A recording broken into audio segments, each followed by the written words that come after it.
corte de verbas para a educação em 2021. Fundeb, ensino à distância, retorno às aulas presenciais, condições de trabalho para os servidores da área da educação.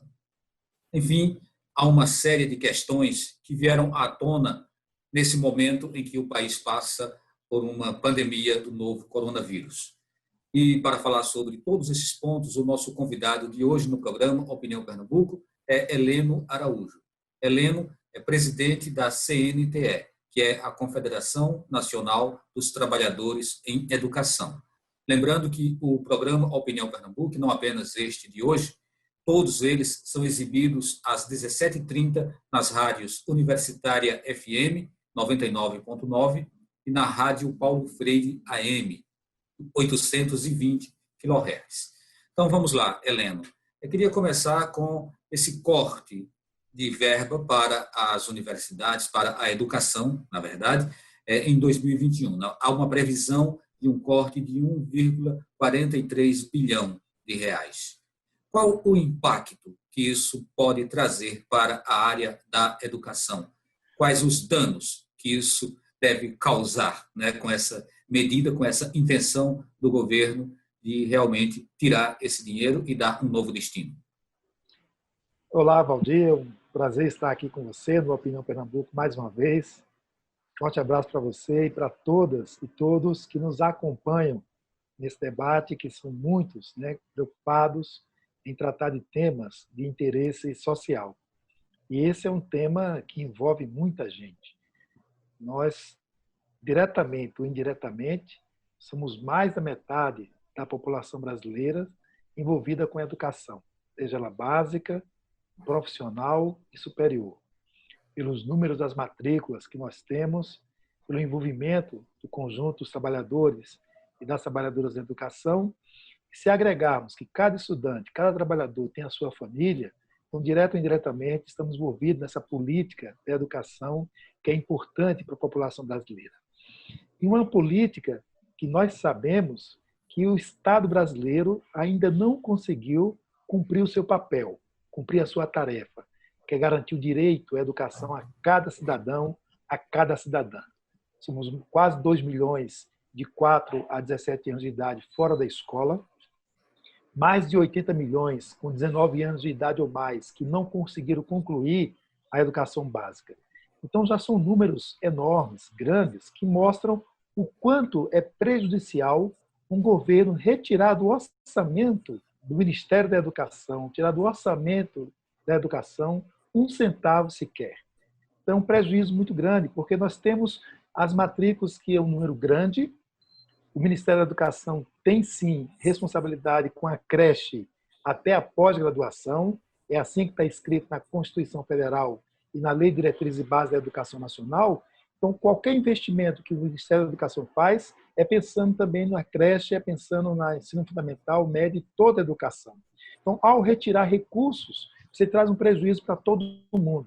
Um prejuízo se você não consegue avançar em uma creche que não atende 65% da demanda existente, você deixa de colocar recursos para a alimentação, o transporte escolar, para material didático da educação básica, do ensino fundamental e do ensino médio, e não garante a estrutura da pré-escola, que é uma tarefa do município, mas que para garantir esse atendimento precisa de recursos, sim, da União e do Estado. Então, cada vez que o governo anuncia cortes no orçamento da educação, mexe com toda a estrutura, que aí tem prejuízos para os institutos federais, prejuízo para as nossas universidades, que, mais uma vez, está provando a sua importância nessa pandemia, quando produz vacina, estudos para garantir a vida do nosso povo. Então, quando se fala em cortes na educação, o prejuízo é total, é geral e atinge muita gente, Valdir. Essa intenção de retirar verbas da educação não é só do momento atual, né? Outros ministros, como foi o caso do Ventral, também já tentou tirar verba, depois voltou parcialmente, e a gente já viu professores, já viu estudantes na rua, né, protestando contra essa retirada.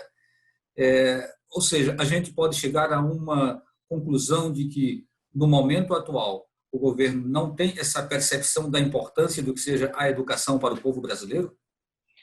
É uma situação bastante complicada e é importante que as pessoas entendam. Em 2014, nós conquistamos uma lei, a Lei 13.005, que é a Lei do Plano Nacional de Educação. E ela apontava políticas que começavam a ser aplicadas em 2016 e seguia até 2024. Políticas importantes que 6 anos depois, agora em 2020, se fossem aplicadas todas elas, nós estaríamos em outro patamar no cenário educacional brasileiro. Por que não foi aplicada? Porque é justamente isso, você tinha políticas que agregava, incluía, garantia direitos a mais pessoas.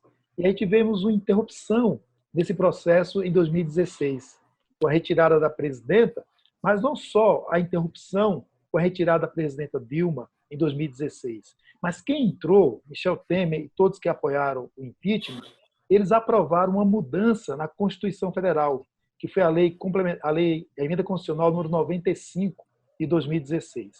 O Brasil é o único país do mundo que colocou na sua Constituição a seguinte questão: até 2036, ou seja, daqui a 20 anos, não haverá novos investimentos em educação e nem políticas públicas. Gente, isso é um desastre.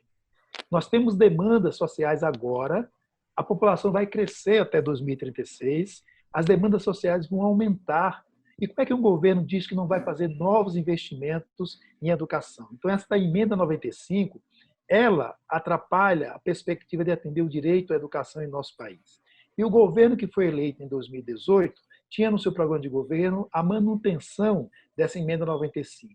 Por isso que em 2019, dentro de um orçamento já rebaixado da educação por conta dessa emenda constitucional 95, o Van Traub, na época, quis cortar ainda 30% do orçamento em execução. Então, imagina isso. Você tem um orçamento que já foi rebaixado por conta da emenda constitucional. E desse orçamento rebaixado, você tira 30%. Aí deu aquele caos. Agosto, setembro, a universidade não podia pagar energia, não podia pagar água, não podia funcionar. Por isso, a grande mobilização que fizemos também naquele ano fez com que, pelo menos, boa parte desses recursos fosse restituído ao orçamento previsto em 2019. Você traça um cenário muito difícil, mas o Fundeb, que inclusive já chegou a ser aprovado na Câmara, e que faz parte também de toda uma luta, inclusive dos profissionais dos segmentos, né, que estão ligados à educação. Ele prevê um aumento escalonado que pode chegar até 23% em 2026. Até que ponto isso pode balancear um pouco, né, o impacto dessa retirada sistemática dos investimentos na educação? Aí tem duas questões interessantes que você levanta. A primeira é, se não fosse aprovado o Fundeb na Câmara e agora no Senado, né, aprovado esse documento, a gente teria uma outra tragédia no Brasil em pouco tempo. Estamos na tragédia da pandemia e, se não tivesse o Fundeb aprovado, a gente teria a tragédia da educação pública. Por quê? Porque sem esses recursos, na verdade, não são recursos novos, né? Porque a Fundeb são recursos do município, a soma da receita dos municípios com do Estado. São 27 Fundebs. Hoje, a União complementa no mínimo 10% desse valor e ficou nos 10%, o mínimo se transformou em máximo. Então, se você tira esse valor, porque só para ter ideia, o ano passado a União participou com 15 bilhões de reais, os estados com 22 bilhões. Então, quem é mais beneficiado é o ente municipal, que é o que menos arrecada e o que mais oferece educação básica, porque ele tem a creche, a pré-escola, ensino fundamental, então oferece maior demanda. Se esses recursos não fossem repassados pela União e pelos estados, os municípios não teriam, a partir de janeiro de 2021, como honrar a folha salarial do conjunto dos profissionais da educação e nem tampouco manter a escola aberta. Então, a gente teria escolas fechadas em 4.810 municípios. A nossa região Nordeste, 98% dos municípios teriam prejuízos, 99% dos alunos seriam prejudicados. Então, isso já mostra o tamanho da importância da aprovação do Fundeb num Congresso Nacional, né? E hoje seu, né, fechamento, né, com a promulgação dessa nova Fundeb. Então, isso é importante. O que é que tem de avanço nesse processo? Como você falou, até 2026, a União vai ter que participar no mínimo com 23%. Então, aumenta a participação da União, que é o ente federado que mais arrecada. Então, isso joga uma perspectiva positiva, por exemplo, de mais estados serem beneficiados com a complementação da União. Hoje, apenas 9 estados têm essa complementação.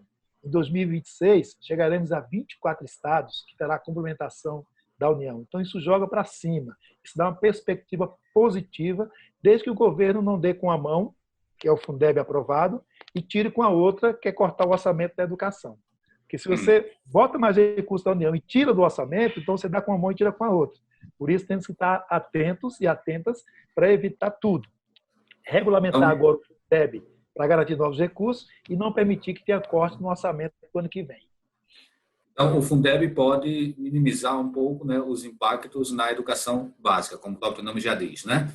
Mas quando a gente chega no ensino superior, mais especificamente nas universidades, aí a gente vê outros tipos de ameaça, como além da retirada de recursos para os investimentos em pesquisa, em bolsas, a gente tem também a ameaça da liberdade, da autonomia da universidade e da liberdade de expressão dos professores que precisam colocar as questões de acordo com o que diz a literatura, de acordo com o que diz a ciência, e não de acordo com a ideologia de um determinado governo. Como você analisa essa questão? É verdade, nós estamos numa situação muito difícil, que você tem um governo que nega a ciência, você tem um governo que nega a existência do que está acontecendo em termos ambientais em nosso país. E a ciência, a pesquisa, o estudo, né, que a universidade oferece para a sociedade, ele é importante para entendermos essas demandas e ter uma ação concreta com políticas que evite desastres maiores em nosso país e no mundo. Então, você tem um ataque a esta autonomia da universidade, como também tivemos na educação básica. Podemos hoje, Valdir, também comemorar a decisão do STF, que considerou aquela lei de Alagoas, como do Escola Sem Partido, inconstitucional. É decisão do Pleno. Então, isso vai barrar todos os municípios e estados que tiveram essa ideia para frente. Isso foi uma vitória importante, porque é esse ataque também à autonomia docente na escola básica e que é produzido também na universidade pública, querendo tirar autonomia, isso com políticas concretas. Por exemplo, o Futurice, que está tramitando no Congresso, busca tirar autonomia e entregar a gestão da autônoma da universidade a organizações sociais privadas. Então, são crimes cometidos contra a universidade pública que a população brasileira tem que reagir e não permitir que este governo concretize isso com a aprovação do projeto de lei que está tramitando no Congresso Nacional, Valdir. Então, a gente chega assim ao primeiro bloco do programa Opinião Pernambuco, a gente faz um intervalo e daqui a pouco a gente retorna falando sobre os desafios da educação durante a pandemia.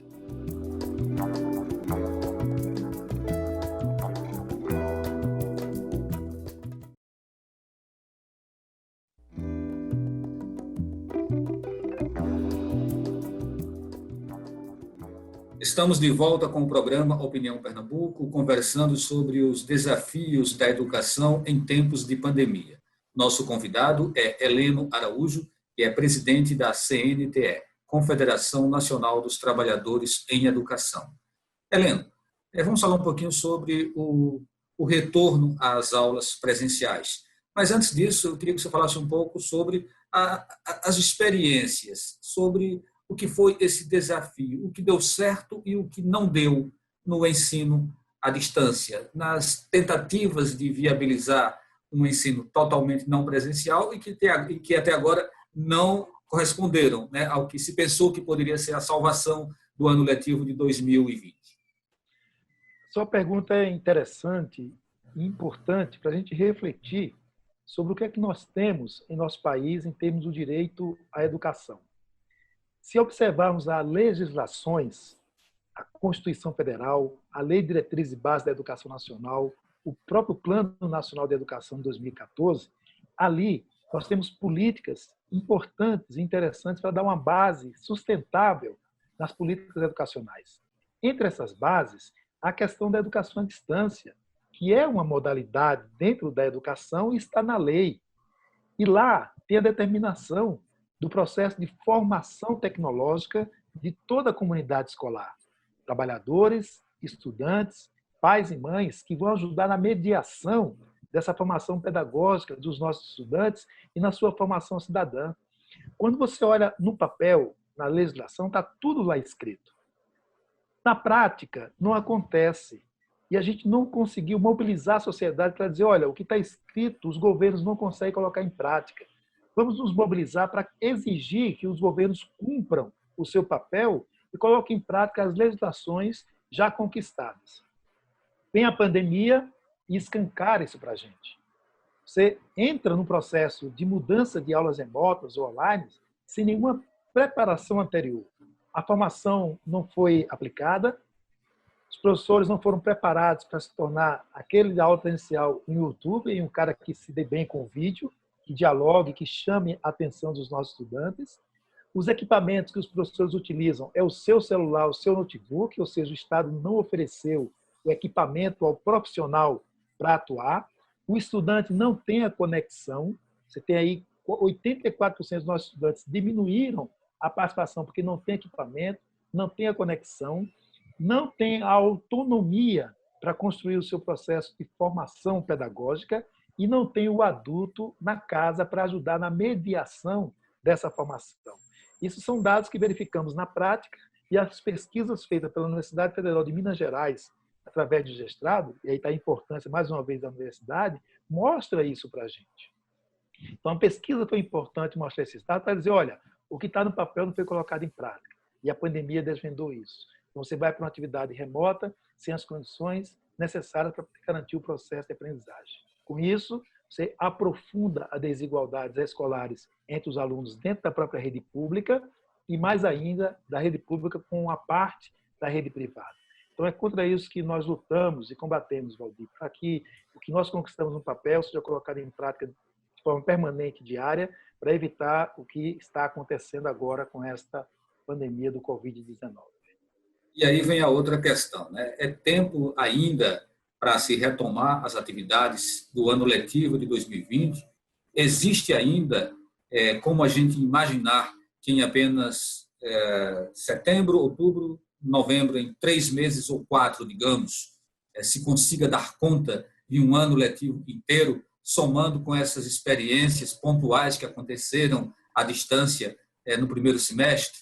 Enfim, qual é a sua avaliação? Alguns estados, como São Paulo, já disse que não volta agora, né? Quer deixar um pouco, esperar mais um pouco ainda, mas esperar até quando? Não seria o caso de esperar 2021? E Pernambuco diz que vai entrar com um plano, mas está procrastinando esse plano. Enfim, seria melhor dizer logo para todo mundo, não existe o ano letivo de 2020. Existiram essas experiências, tudo bem, mas o ano não deve ser contado? Valdir, o que nós afirmamos é que conteúdo, ano letivo, nós conseguimos fazer a reposição. É possível, sim. Vida, não. Então, por isso que é importante salvar vidas, né? Manter, de fato, as escolas fechadas e evitar as atividades presenciais enquanto não tiver a segurança sanitária definitiva ou concreta. Definitiva não, mas concreta. Tem uma vacina, tem um remédio, ou ter medidas importantes para esse processo. Mas com isso vocês estão dizendo que não tem um ano letivo 2020? Não. Estamos querendo dialogar.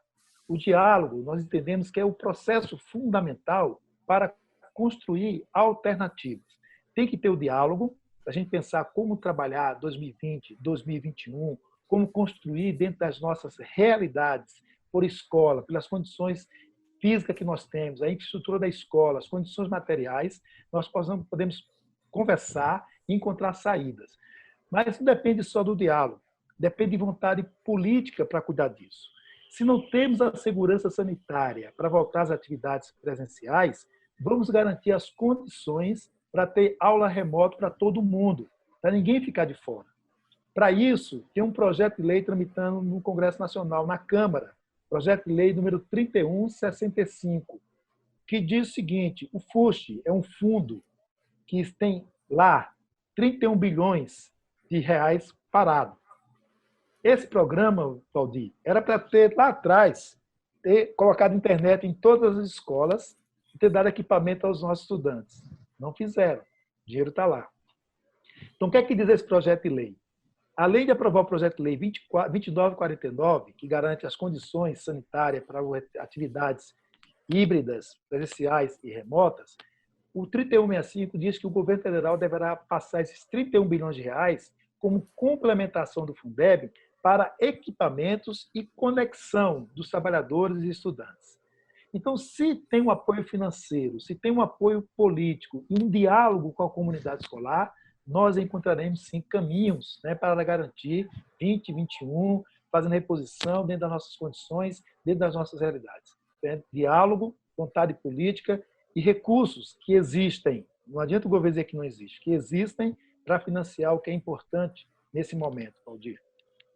Heleno, na resposta anterior, você próprio questionava as dificuldades para se levar adiante um ensino à distância de qualidade, né? E aí, quando você traz essa segunda resposta, me parece que você entende que o ensino à distância, ainda que seja de uma forma híbrida, ele é importante e necessário. Não se trata apenas de uma questão de se ter boa ou má internet, né? Não é só uma questão de tecnologia. Tem aí também uma carga muito grande que é exigida dos professores. Aí falta a expertise, como você próprio colocou, né? A expertise na área do domínio dessa linguagem, né? Que é uma linguagem nova, essa linguagem virtual. Então, falta se discutir muito ainda, falta sentar muito à mesa para se chegar a um método, a um modelo que seja realmente adequado para solucionar o problema que está aí totalmente escancarado, né, que é o problema, essa dificuldade das autoridades de saúde e do governo de encontrar uma solução para o problema da educação durante a pandemia? Sim, falta muito diálogo ainda e nós temos que afastar os seres humanos ambiciosos. E quem são esses seres humanos ambiciosos? É o setor privado que vai para o setor público vender plataforma privada, querendo substituir o profissional com essas medidas. A tecnologia, nós não negamos. A tecnologia ela é fundamental, ela é necessária, como um processo de complementação pedagógica. Ela não pode vir para substituir o profissional. O que observamos no setor privado, principalmente universidades, é que faz essas atividades das aulas à distância e aquele professor que dava aula para 15, 20 alunos, aquela mesma aula está sendo para 500 alunos e está sendo demitido professores da universidade e de escolas privadas. Isso nós não aceitamos e achamos que a tecnologia não veio para isso. Por isso precisa assim, de muito diálogo para entender que necessitamos de uma formação tecnológica e é o conjunto da comunidade escolar, não é só professores e professoras, os funcionários, estudantes, pais e mães responsáveis. É necessário que todos tenham equipamento e acesso a essas produções, a esse trabalho, para que ninguém fique de fora nem ser deixado para trás, né, nesse processo do direito à educação. Então, tem que ter diálogo, tem que ter uma plataforma pública, tem que ser gratuita e tem que chegar a todos e a todas. E só se faz isso com muito diálogo para dizer, olha, aqui entra a TV, aqui entra o rádio, aqui entra a internet, aqui entra o material impresso. Mas todo mundo deverá ser contemplado. Então, o diálogo ajuda a localizar essas questões, localizar quais são as condições e ver qual o melhor meio de chegar a essas pessoas para manter esse vínculo e a garantia dos seus estudos, sua formação e a recuperação, a reposição desse ano 2020, Valdir. O tempo está quase chegando ao final, Helena, mas ainda dá para falar um pouquinho sobre Enem. Ainda se justifica uma realização de Enem em começo de 2021, com toda essa confusão que a gente teve até agora e que ainda deve se arrastar até o final do ano? Em todo momento escutamos que depois do Covid-19 temos que voltar a um novo normal. E não dá para pensar o seguinte, não dá para você manter uma prova, né, o MEC ser tão insensível com o sofrimento do nosso povo. O Enem, quem faz é quem está terminando o terceiro ano que está na escola, que hoje está fechada, está sem aula e com dificuldade de continuar seus estudos. Mas também aqueles 80 milhões que eu me referi, também faz a prova. E somos mais de 115 mil mortos em nosso país. Quantas dessas pessoas estão impactadas com essa situação, com essa pandemia, com esse Covid tão perigoso para todos nós? Então é importante ter sensibilidade do Ministério da Educação para respeitar a dor do nosso povo e respeitar aquilo que os próprios estudantes responderam na enquete feita pelo MEC, de que em maio deveria fazer a prova. O MEC fez a enquete, deu o resultado que foi para maio, ele desconsiderou e está mantendo essa prova. Então, isso é muita insensibilidade do Ministério da Educação, e nós vamos continuar lutando para evitar que a data marcada, mais uma vez, não aconteça, para que todos tenham condições de fazer a prova minimamente preparado para avançar nos seus estudos, Valdir. Ok, nós agradecemos a sua participação, Heleno, aqui no programa Opinião Pernambuco. Eu que agradeço, um forte abraço a você e a todos e todas que nos acompanharam. A gente agradece a você que de casa também nos acompanhou. O Opinião Pernambuco de hoje fica por aqui e até um próximo encontro.